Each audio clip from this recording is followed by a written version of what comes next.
परसों मैंने आपसे कहा था कि ये प्रभु का प्रण है, सन्मुख होई जीव मोहि जबहि जन्म कोटि अगनासहि तबहि। आप जब सत्संग में आते हो, आप जब कथा में आते हो, तो अपने मन में ये विश्वास लेकर आइए, भाई यहाँ प्रभु विराजमान है, बस प्रभु के सन्मुख मुझे प्रभु का होकर जाना है। इसीलिए मैंने आपको कहा था थोड़े दिन इस भाव का अभ्यास करिए कि आगे पीछे जो है वो तो आगे पीछे होता ही रहेगा। एक बार श्री रामकृष्ण परमहंस अपने कुछ शिष्यों के साथ ऐसी तालाब के किनारे टहल रहे थे।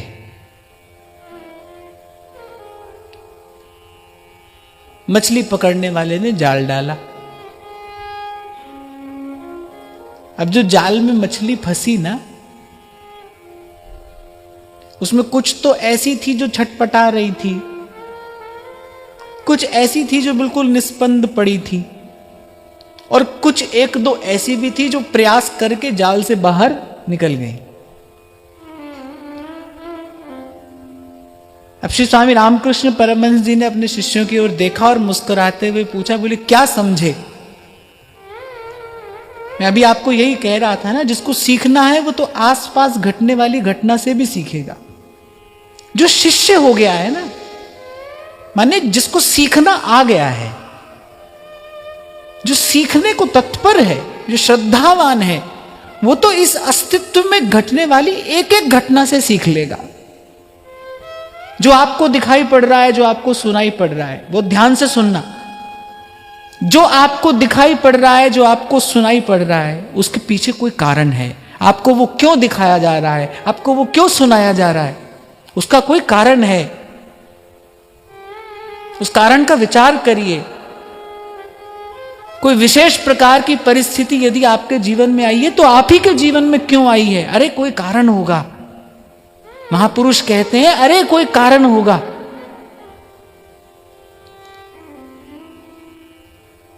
तो श्री स्वामी रामकृष्ण परमहंस ने अपने शिष्यों से पूछा, बोले हाँ भाई बताओ क्या समझे? तो एक जो शिष्य था वो बड़ा प्रज्ञावान था। उसने मुस्कुराते हुए कहा कि 3 प्रकार के जीव इस संसार में होते हैं। तीन प्रकार की मछलियां थी। एक बिल्कुल निस्पंद पड़ी थी, माने जिन्होंने संसार का बंधन स्वीकार कर लिया है। ऐसे आप कह देते हो ना, अब महाराज जी हम क्या करें, हम तो ग्रस्त हैं, हमारे भाग्य में तो ये रोना धोना ही लिखा है।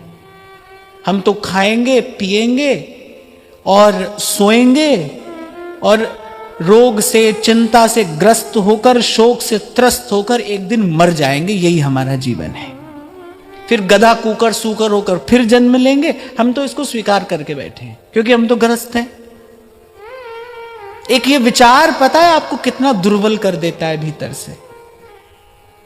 क्यों? क्योंकि इस विचार के मूल में अज्ञान है, अविद्या है। यहां ना कोई विरक्त है, ना कोई गृहस्थ है, जीव प्रभु का है, हम प्रभु के हैं।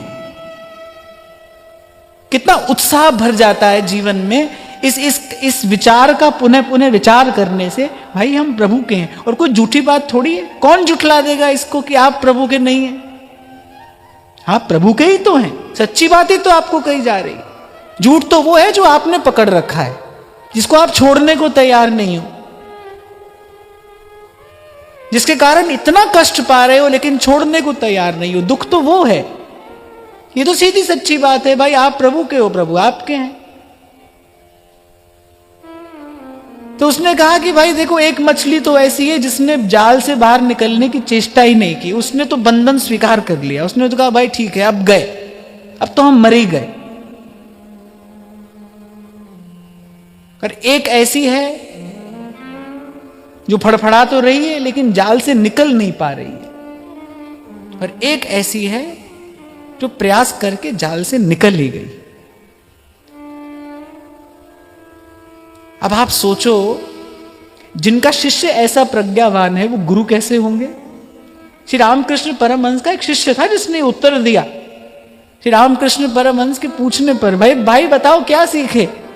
अब देखो क्या घटना घट रही है, मछली पकड़ने वाला अपनी मछली पकड़ रहा है और आप उस शिष्य की प्रज्ञा देखिए।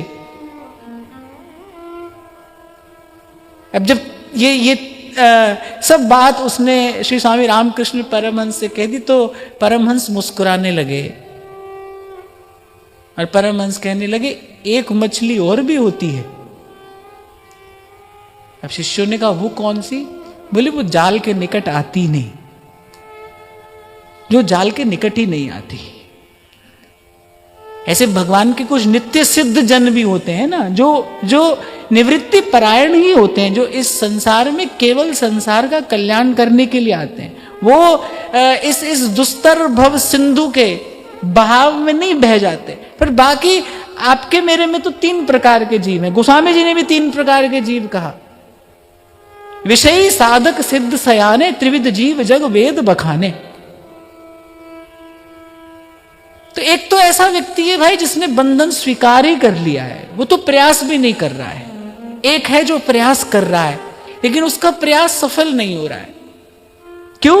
क्योंकि उसके प्रयास में उत्साह नहीं है और धैर्य नहीं है। उसके प्रयास में सातत्य नहीं है, उसके प्रयास में निरंतरता नहीं है। इसलिए आपको कुछ क्षण पहले मैंने कहा कि प्रैक्टिकल बात मैं आपसे कह रहा हूं। मैंने केवल भाव के धरातल पर मैं यहां से कुछ कह दूं, आप कुछ समझ लें, तो उससे न मेरा कुछ काम बनेगा ना आपका। यहां से तो भाई सीधी सच्ची बात कहनी चाहिए, जो हो सके वही बात यहां से कही जाए ना। तो अभ्यास में, साधन में निरंतरता बनाकर रखनी पड़ेगी। तो कुछ मछलियां जो थोड़ी देर के लिए फड़फड़ाई फिर वो भी शांत हो गई, उन्होंने भी उस बंधन को स्वीकार कर लिया। पर कुछ ऐसी थी जो जब तक निकल नहीं गई तब तक सतत प्रयास करती ही रही। और परमहंस कहते हैं एक मछली और भी होती है, वो जाल में फंसती नहीं, वो जाल के निकट ही नहीं आती। और ऐसे निवृत्ति परायण महापुरुष भी आते हैं इस संसार में, वो भगवान के भेजे आते हैं, वो भगवान के धाम से ही नित्य मुक्त होकर ही आए हैं। उनको संसार का बंधन नहीं बांधता, वो माया मुक्त ही हैं। पर बाकी 3 प्रकार के जीव हैं। अब घर जाकर इसका विचार करना कि हम तीनों में से कौन से हैं, हम कौन से प्रकार के हैं। पहले हैं कि भाई अब क्या करें, हम तो ऐसे ही हैं, हम तो ऐसे ही आए हैं, ऐसे ही मर जाएंगे। थोड़ा सा भजन सत्संग का सुख भी ले लेते हैं और थोड़ा संसार का गाना बजाना हो जाए तो भी कोई बुरी बात नहीं है, वो भी कर लेते हैं। थोड़ा यहां भी हाथ पैर मार लेते हैं, थोड़ा वहां भी चले जाते हैं, वहां भी देख लेते हैं संसार में क्या हो रहा है। और आपको स्मरण हो, मैं पहले आपसे कभी कहा करता था, जिसको संसार में ही सुख है, जिसको अभी विषय का ही रस अच्छा लग रहा है, मीठा लग रहा है, उसको तो सत्संग कभी ना कभी प्रिय लगेगा। उसको तो कभी ना कभी सत्संग प्रिय लगेगा, क्योंकि सत्संग का रस उस विषय रस से ऊंचा रस है, श्रेष्ठ रस है, गाढ़ा रस है, अधिक मधुर है, दीर्घकालिक है, इसका प्रभाव दीर्घकालिक है। पर ध्यान रखना, एक बार यदि सत्संग का रस मिल गया है, एक बार यदि सत्संग का रस आपने चख लिया है, फिर संसार का रस प्रिय नहीं लग सकता। अगर लग रहा है, और ईमानदार रहना, अगर लग रहा है तो समझ लेना कि अभी सत्संग का रस मिला नहीं, रस विशेष तिन जाना नहीं, अभी ये रस मिला नहीं। मिल जाएगा तो फिर संसार का रस प्रिय लग नहीं सकता। रमा विलास राम अनुरागी, तजत वमन जी। सत्संग का जो रस है वो तो विषय रस में वमनवत प्रतीति कराता है, और ऐसा ही होता है। इसलिए सत्संग का वास्तविक रस मिले, इसके लिए प्रयास करना। इस विचार से अपने आप को दुर्बल नहीं करना, भाई हम तो घर गृहस्थ में पड़े हुए लोग हैं, हम क्या कर सकते हैं। इस विचार से अपने आप को दुर्बल नहीं करना, ये विचार आपको कमजोर कर देगा। हम ना गृहस्थ हैं, ना विरक्त हैं, हम ना इधर के हैं ना उधर के हैं, हम भाई प्रभु के हैं। और जैसा अभी मैं आपसे कह रहा था ना, जो कुछ आपको सुनाया जा रहा है, जो कुछ आपको दिखाया जा रहा है, उसका कोई कारण है। क्यों आया जीवन में ये क्षण? जब मैं ये कह रहा हूं, आप ये सुन रहे हैं, हम यहां ये कथन श्रवण कर रहे हैं, क्यों आया हमारे जीवन में ये क्षण? संसार में देखो व्यक्ति कहां कहां भटक रहा है। इस समय कोई सिनेमा देख रहा होगा, कोई बढ़िया खा पी रहा होगा, कोई कहीं डोल रहा होगा। हमको प्रभु ने यहां लाकर बिठाया है, अरे कोई कारण होगा। मैं ये कह रहा हूं, आप सुन रहे हैं, क्यों? कोई कारण होगा।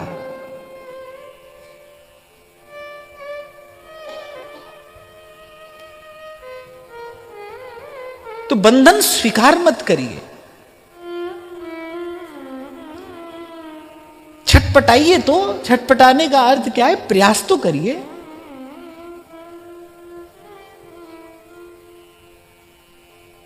अपनी जो सामर्थ्य में हो वैसे तो प्रयास सामर्थ्य से अधिक किया जाना चाहिए, पर कम से कम सामर्थ्य से कम प्रयास तो मत करिए।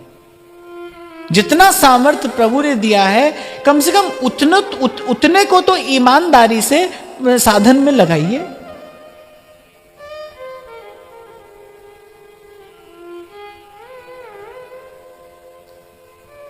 तो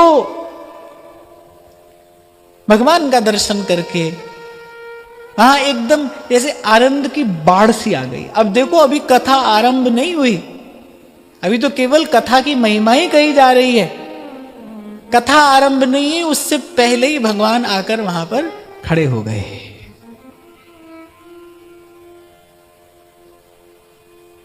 भगवान को केवल भक्ति प्यारी है। कह रघुपति सुन भामिनी बाता,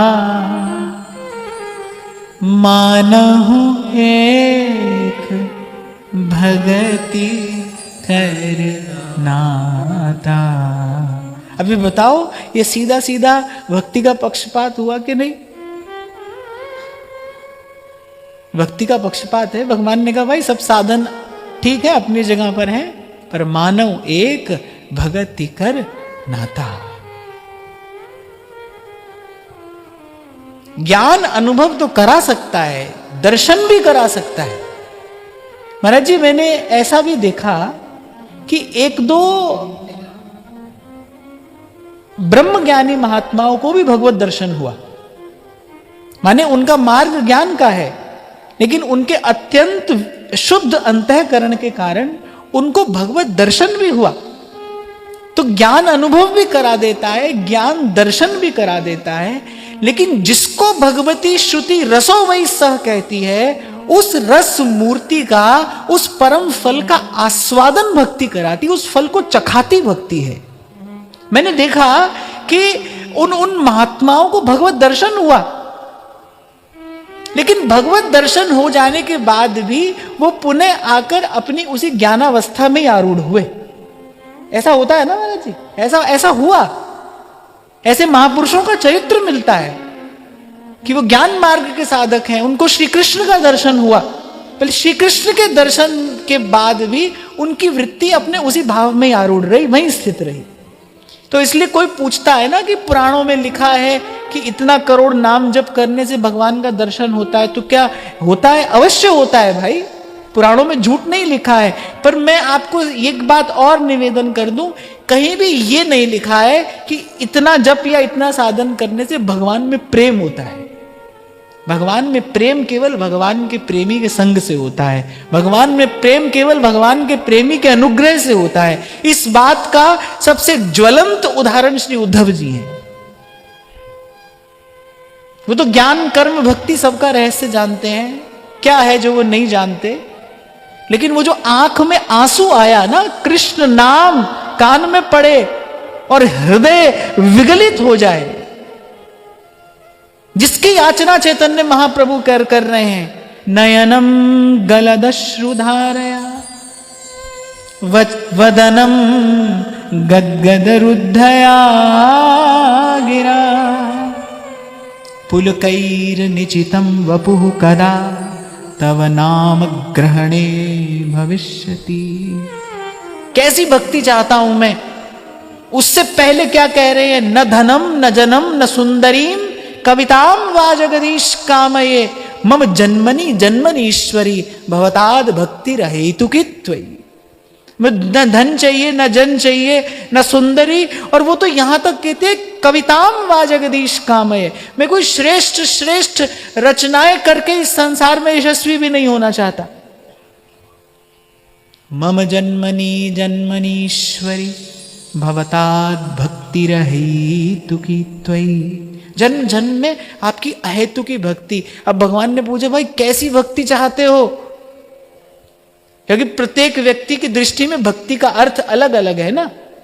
पीपल को डोरा बांधने वाला वो भी ये समझता है मैं भक्ति कर रहा हूं।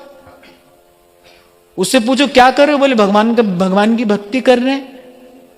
तो भक्ति का अर्थ तो सबके मन में अलग अलग है। तो भगवान ने पूछा कैसी भक्ति चाहते हो, तो कहते हैं नयनम गलदश्रु धारया, कि मेरे नेत्रों से अविरल अश्रु प्रवाह होता रहे। वदनम गदगद रुद्धया गिरा, बींधा सा मेरे कंठ का स्वर हो, प्रेम के भार से भारी। पुलकैर निचितम वपुः कदा, और मेरे रोम रोम पुलकित हो, और ऐसा कब हो, बस आपका नाम लेते ही ऐसा हो जाए, ऐसी भक्ति मुझे प्रदान करिए। आपका नाम लेते ही ऐसी ऐसी दशा हो जाए, ऐसी भक्ति हमको प्रदान करिए। मन क्रम वचन तुम्हारी आशा, ऐसी भक्ति करे रे दासा। संतों ने वो जो कठिन कठिन बातें लिखी है ना, उनको सरल करके बताया है। मुझे क्यों मीरा, सूर, कबीर, तुलसी, नानक प्राणाधिक प्रिय हैं, क्योंकि वो वेद शास्त्रों की जो कठिन कठिन बातें हैं, क्लिष्ट क्लिष्ट बातें हैं, वो इन्होंने बहुत सरल सहज करके बताई हैं। कैसे गाती हैं मीरा जी, वो बाला मैं तो बैरागण हूंगी, बाला मैं तो बैरागण होंगी। अब किसी ने पूछा आप बैरागण होंगी तो क्या केसरिया पहनेंगी, तो कह रही है नहीं। जिन भेसा मारा साहेब रीझ है, जिन भेसा मारा साहेब रीझ है, सोई भेस धरूंगी, मैं तो बैरागण हूंगी, बाला मैं तो बैरागण होगी। जिन भेसा मारा साहेब रीझ है, जिन भेसा मारा साहेब रीझ है, जिन भेसा मारा साहेब रीझ है, जिन भेसा मारा साहेब रीझ है, सोई भेस धरूंगी, मैं तो बैरागण हूंगी, बाला मैं तो बैरागण हूंगी, बाला मैं तो बैरागण हूंगी। शील संतोष धरूं घट भीतर, समता पकड़ रहूंगी। मीरा जी बता रही हैं, बोले साधु होने की विधि क्या है। शील संतोष धरूं घट भीतर, समता पकड़ रहूंगी। अब बात बात में बात है कि ये शील संतोष धरु घट भीतर। शील और संतोष, शील अर्थात आचरण की पवित्रता, चरित्र की उज्ज्वलता, और संतोष। मैं बार बार आपसे कहता हूं, जिसको भजनानंद चाहिए वो पहले संतोष के धरातल पर आए। उसको कुछ बिगाड़ना सुधारना नहीं है, जो मिला है वो उसमें संतुष्ट है। संतुष्टया येन केन वा। श्रीमद् भागवत कहती है भगवान को रिझाने के 3 तरीके हैं। दयया सर्वभूतेषु संतुष्टया येन केन वा, सर्वेन्द्रियोपशांत्या च तुष्यत्याशु जनार्दन। कबीर भी कहते हैं ना, कहत कबीर सुनो भाई साधो, साहिब मिले सबूरी में। सबूरी माने संतोष, साहिब मिले सबूरी में। यही तो मैं आपसे थोड़ी देर पहले कह रहा था, श्री स्वामी जी ने यही तो कहा कि भाई सही है, धीरज धरिए। और अनेक अनेक बार, सहस्रों बार मैंने आपसे कहा भाई, किसी दूसरे के हिस्से का नहीं सह रहे हैं हम, अपना ही है। किसी दूसरे ने थोड़ी डाल दिया हमारी झोली में आके। फिर किससे शिकायत और कैसी शिकायत? अरे ये क्या कम कृपा है कि सहने की घड़ी में वो हमारे साथ खड़ा है। जब हम सह रहे हैं तो वो हमारे साथ खड़ा है, ये क्या कम कृपा है? इसलिए सह लीजिए। शील संतोष धरूं घट भीतर, समता पकड़ रहूंगी। गाइए। शील संतोष धरूं घट भीतर, समता पकड़ रहूंगी। समता पकड़ रहूंगी यानी सहज में ये बुद्धि होगी नहीं सम, क्योंकि विषमता से भरा संसार है ना। अब कोई कहे कि दिन रात एक सा हो जाए, अब कैसा हो जाए? भाई उसने ही न्यारा बनाया है, हम कैसे एक सा कर दें? तभी तो उद्धव जी ने कहा, बोले आपने तो बहुत बड़ी बात कह दी, सुख दुख में समान हो जाओ। कैसे हो जाएं? हम कैसे हो जाएं?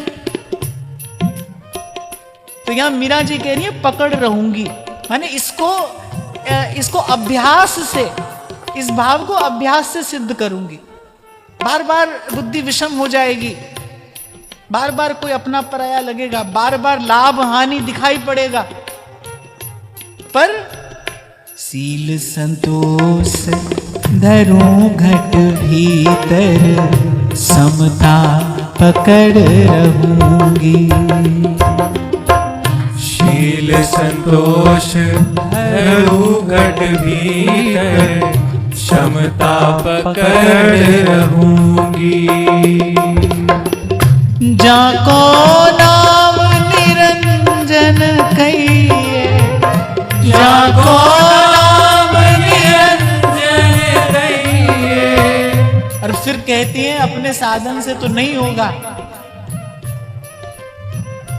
पर जो इन सब से न्यारा है उसका नाम लेते लेते मैं भी न्यारी हो जाऊंगी।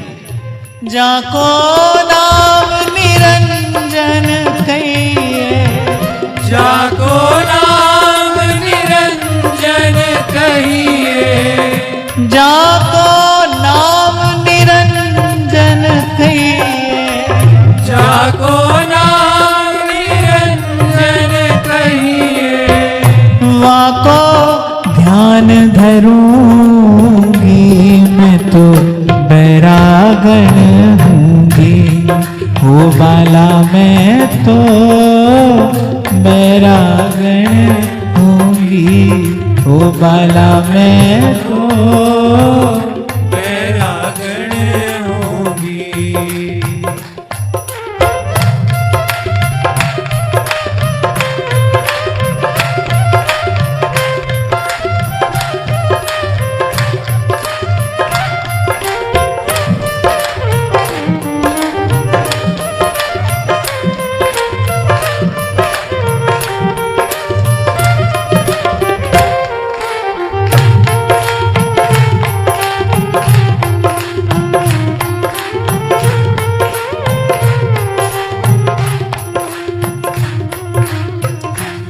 गुरु के ज्ञान रंगूं तन कपड़ा, मन मुद्रा पहरूंगी। गुरु के ज्ञान रंगूं तन कपड़ा, मन मुद्रा पहरूंगी। भाई वस्तुतः तो रंग यही है, करिए गुरु के ज्ञान रंगूं तन कपड़ा और मन मुद्रा पहरूंगी। मैंने देह पर चिन्ह धारण नहीं करूंगी, मन मुद्रा पहरूंगी। मुद्रा कहते हैं छाप और तिलक होती है ना,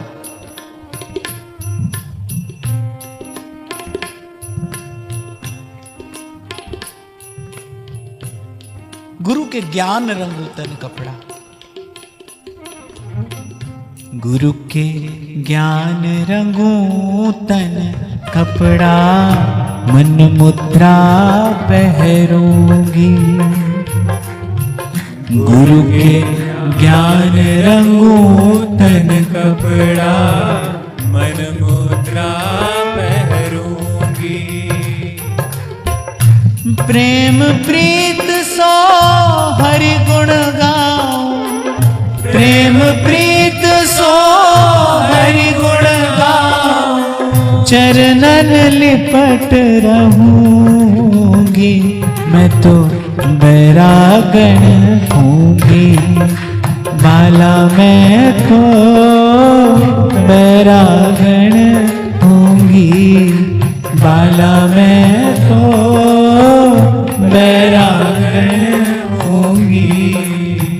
प्रेम प्रीत सो हरि गुण गाऊं, प्रेम प्रीत सो हरि गुण गाऊं। प्रेम प्रीत सो हरि गुण गाऊं। प्रेम प्रीत सो हरि गुण गाऊं। चरणन लिपट रहूंगी, मैं तो बैरागण हूंगी। बाला मैं तो बैरागण हूंगी, बाला मैं तो बैरागण होंगी।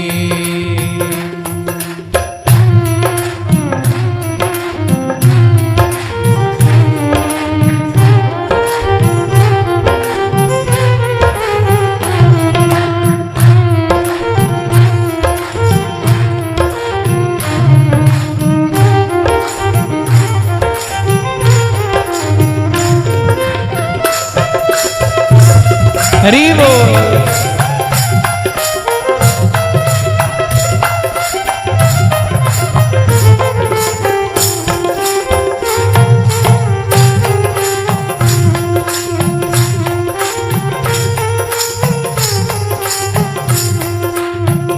यातन की मैं करूं की गरी, रसना नाम रटूंगी। यातन की मैं करूं की गरी, रसना नाम रटूंगी। मीरा के प्रभु गिरधर नागर, मीरा के प्रभु गिरधर नागर। मीरा के प्रभु गिरधर नागर। मीरा के प्रभु गिरधर नागर। साधा संग रहूंगी, मैं तो बैरागण हूंगी। ओ बाला मैं तो बैरागण हूंगी, बाला मैं तो बैरागण होगी। प्रेम प्रीत सो हरि गुण गाऊं, प्रेम प्रीत सो हरि गुण गाऊं। प्रेम प्रीत सो हरि गुण गाऊं।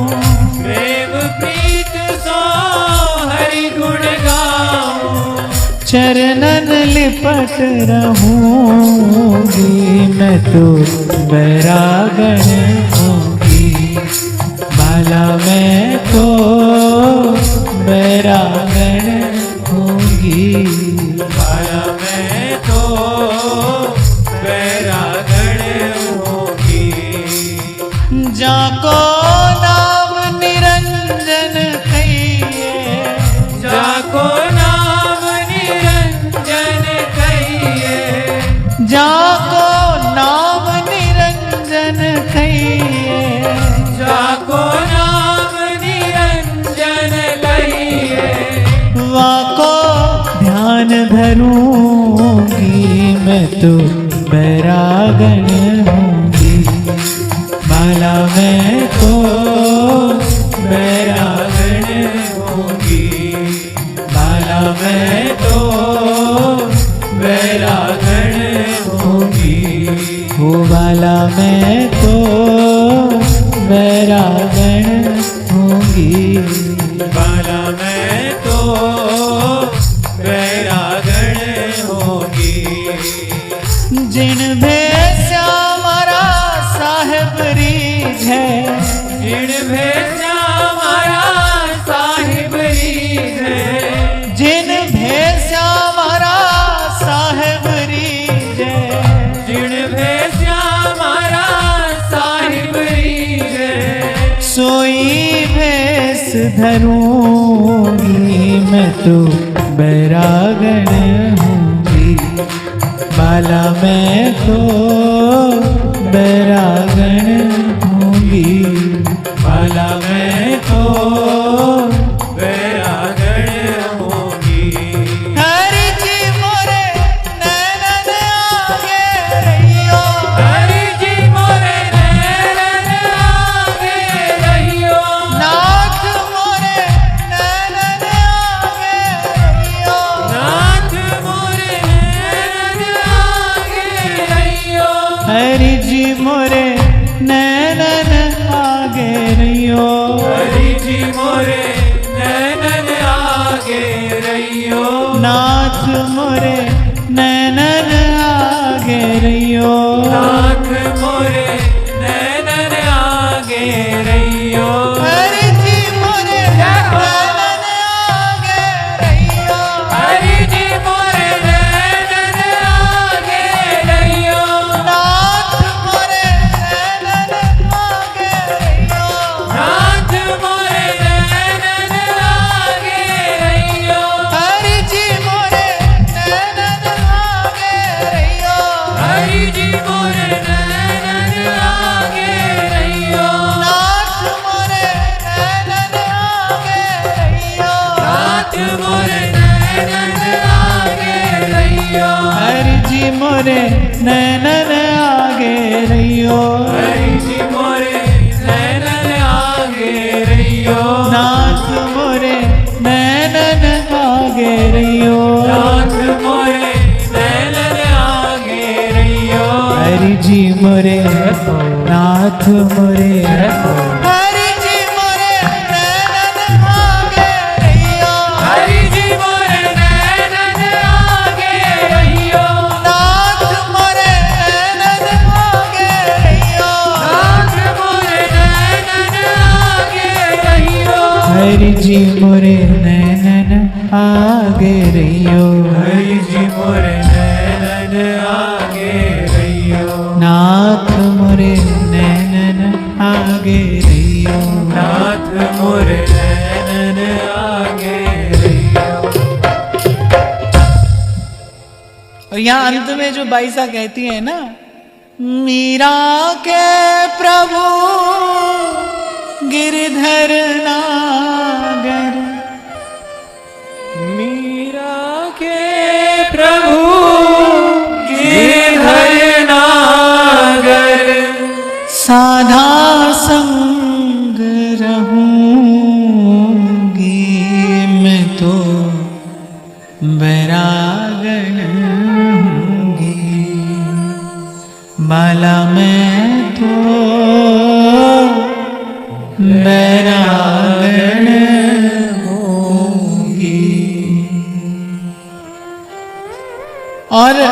मुझे लगता है कि बिना साधु संग के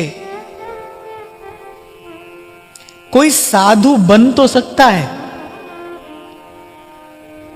साधु हो जाने के तो अनेक कारण हो सकते हैं ना। ऐसे भगवान का भजन अनेक अनेक कारणों से करते हैं।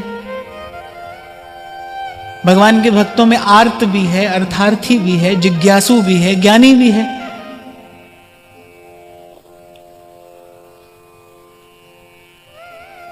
कल भी मुझे चलते चलते किसी ने पत्र दिया था ना, वो है यहां पर जिसने कल पत्र दिया था? नहीं है। तो उन सज्जन ने ऐसा लिखा था कि आप कहते हैं कि भय से भी भक्ति होती है, पर मैं आपकी ये थ्योरी नहीं मानता, क्योंकि भक्ति तो ऐसे होती है वैसे होती है। तो मैंने कहा मैं तो वैसे भी थ्योरी मनवाने के लिए नहीं कहता हूं, मैं तो सदा ही कहता हूं भाई मैं कह रहा हूं, आपको अच्छी लगे आप सुन लो, नहीं लगे छोड़ दो। पर मैं स्पष्ट कर दूं, क्योंकि थोड़ा सावधान होकर सुनना चाहिए। उन्होंने टोपी और मास्क लगाया था ना, तो हो सकता है ठीक से सुना नहीं हो। तो मैंने ये नहीं कहा कि भय में भी भक्ति होती है, मैंने कहा भय से भी भक्ति होती है। अर्थात संसार के भय से भयभीत होकर भी तो कोई भगवान की शरण में जाता है, और जाता ही है, और जाना चाहिए, जाना चाहिए। मैं तो कल आपसे यही तो कह रहा था, आचार्य का वाक्य ही डर ही डरप हरिवंश हित। महाप्रभु जी इस त्रिगुण के, इस पसारे से, इस माया के प्रपंच से भयभीत होने के लिए तो कह रहे हैं भाई इससे डरकर भगवान की शरण में जाओ।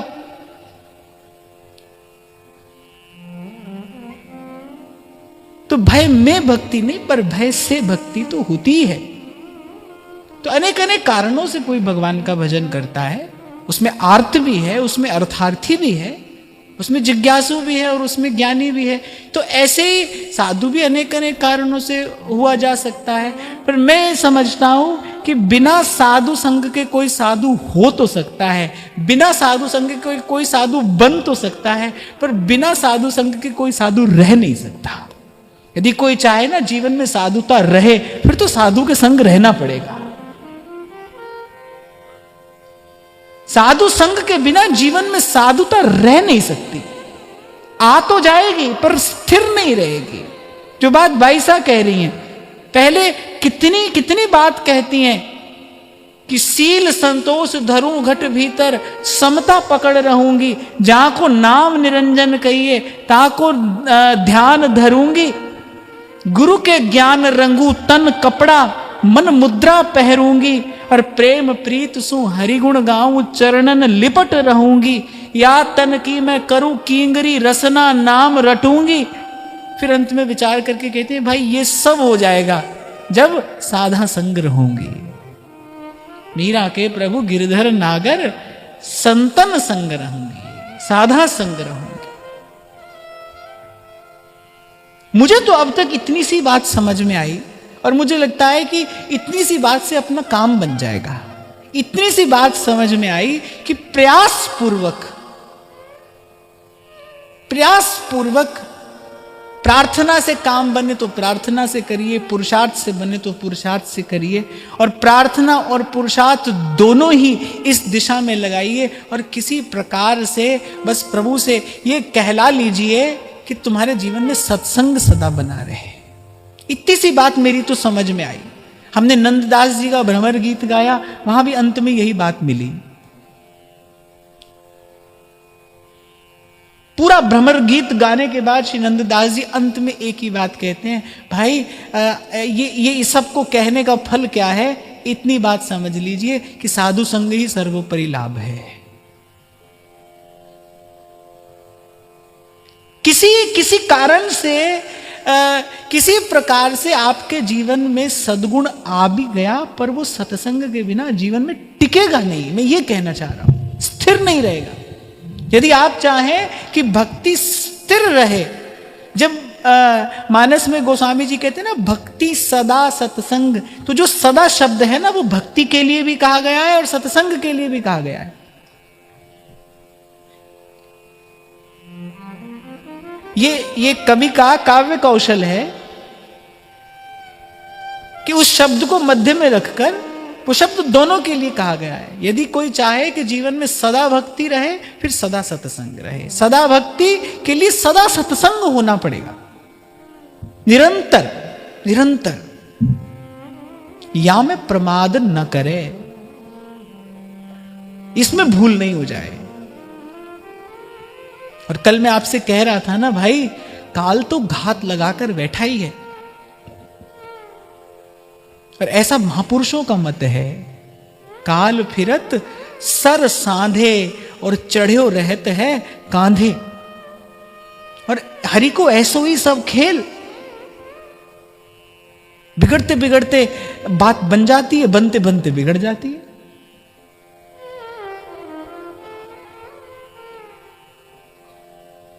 बिगड़ते बिगड़ते बन जाएगी, बनते बनते बिगड़ जाएगी। अब कौन कहेगा भाई मैंने बनाई या मैंने बिगाड़ी? हुई ही जो राम रचि राखा। कि तो ऐसा ही खेल है भाई। इसीलिए इस पर बहुत ज्यादा आश्रित हुए नहीं है महापुरुष। आपके शब्दों में कहूं तो इस पर बहुत ज्यादा रिलाय मत करिए, इस पर बहुत ज्यादा आश्रित नहीं है। तो ठीक है, हो रहा है, बस आवश्यकता से थोड़ा कम ही संबंध रखा है महापुरुषों ने, बुद्धिजीवियों ने, जिनका विवेक जग गया है, उन्होंने आवश्यकता से भी थोड़ा कम संबंध रखा है। कम से कम में जितने में काम चल जाए, बस उतना, कम से कम।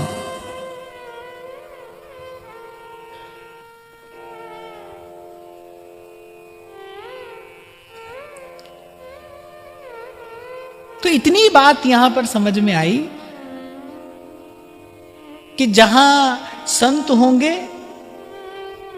वहां हरि की कथा होगी, और जहां संतों के मुख से प्रवाहमान हरि की कथा होगी, श्री हरि भी वहीं पर होंगे, अन्यत्र नहीं। तो फिर भगवान को यदि खोजने जाना भी हो तो फिर कहां जाएं? हम तो ऐसा कहते हैं जिधर तुम छिपे हो उधर देखना है, पर यहां तो भगवान कहते हैं भाई जिधर हम खड़े हैं उधर देखिए ना, जिधर छिपे नहीं है, जिधर हम खड़े हैं। भगवान का श्रीमुख वाक्य है, मद भक्ता यत्र गायन्ति तत्र तिष्ठामि नारद। नारद से कह रहे हैं भगवान जी। तो जिधर हम खड़े हैं उधर देखिए।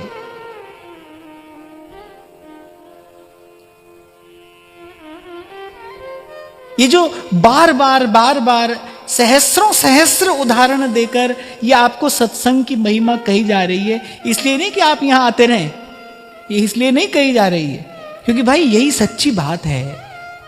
हर बात कहकर यहीं आना है।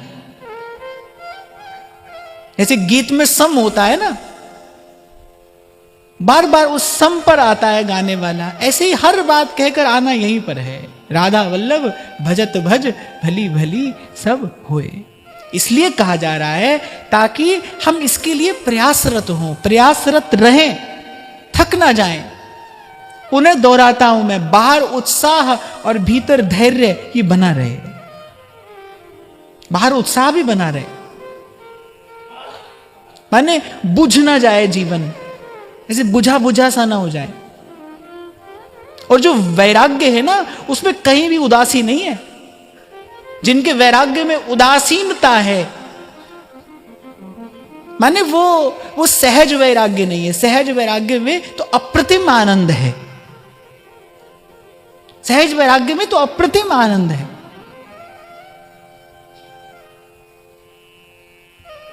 मुझसे एक बार ऋषिकेश की बात है, हम नीचे गंगा किनारे बैठे थे, वहां शायद एकादश स्कंद पर ही चर्चा हुई थी कुछ साल पहले। तो कथा के बाद हम शाम को चले जाते थे, तो गंगा किनारे बैठे थे, तो एक महात्मा मेरे पास आकर बैठ गए। अच्छे महात्मा थे, कुछ अच्छी चर्चा उन्होंने की, एक आध अच्छी बात हमको भी सुनने सीखने को मिली। तो पर उनका एक विशेष आग्रह था, उनका आग्रह ये था कि आपने इस रंग के वस्त्र क्यों पहने हैं? आप तो साधु हैं, आप तो विरक्त हैं, आप इस रंग के वस्त्र आपने क्यों पहने? मैंने उनसे तो कुछ नहीं कहा, बड़े थे और बड़ों की बात मौन होकर सुन लेनी चाहिए। उनसे तो मैंने कुछ नहीं कहा, फिर मैंने अपने मन से ये बात उसी समय कही थी, जिन भैंसा मारा साहेब रीझ है, सोई भैंस धरूंगी, मैं तो बैरागन होंगी, बाला मैं तो बैरागन होंगी। एक पतिव्रता स्त्री जब श्रृंगार करती है तो वो ऐसा श्रृंगार नहीं करती जो उसको प्रिय लगे, वो ऐसा श्रृंगार करती है जो उसके पति को प्रिय लगे। गोपी श्रृंगार कैसा करती है? जैसा श्री कृष्ण को प्रिय है। जब उद्धव गए तो गोपियां बड़ा सुंदर श्रृंगार किए बैठी हैं, नेत्रों में अश्रु है, कंपित गात है, पर श्रृंगार किए बैठी हैं। उद्धव जी के मन में प्रश्न हुआ, भाई ये तो प्रेम वैरागियों की स्थिति नहीं होनी चाहिए।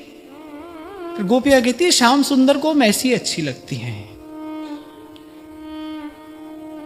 यदि हमारा जर्जर गात देखेंगे तो उनको बड़ा कष्ट होगा, बड़े कोमल हृदय हैं वो। तू जिस कृष्ण को जानता है वो होगा पूर्ण काम, आप्त काम, निर्लिप्त, निष्पक्ष। पर हमारा सांवरा सलोना ऐसा नहीं है, हमारा श्याम सुंदर ऐसा नहीं है। हम जानती हैं उसको क्या प्रिय लगता है। उस समय भी वो श्रृंगार किए बैठी है, किस लिए? क्योंकि वो श्याम सुंदर को प्रिय है। तो पतिव्रता का जो श्रृंगार है वो कि पति को सुख देने के लिए। पति को कैसा श्रृंगार प्रिय है? तो मैंने कहा भाई ये तो महात्मा है, सन्यासी महात्मा है, इनको तो ये सब कहना ठीक नहीं है। पर मैंने उनमें कहा, मैंने कहा भाई आपने पूछा ये रंग क्यों पहना है? मैंने कहा हमारे इनको अच्छा लगता है, बस इसीलिए पहना, और कोई उत्तर नहीं है। जिन भेसा हमारा साहेब रीझ है, सोई भेस धरूंगी, इसलिए थोड़ी पहना है कोई हमको साधु माने। माने माने, नहीं माने नहीं माने। हम इनको अपना माने, ये हमको अपना माने, पर जो कर रहे हैं वो इसीलिए तो कर रहे हैं। पहली बात भी यही है, बीच में भी यही है और अंत में भी यही है। हम इनको अपना माने और ये हमको अपना माने। हाँ, पर आज की बात को यही विराम देते हुए कि भाई कहीं से भी आरंभ करें, पर जीवन में सद्गुण सद्भाव यदि स्थिर रहेगा तो केवल सत्संग की ही कृपा से रहेगा।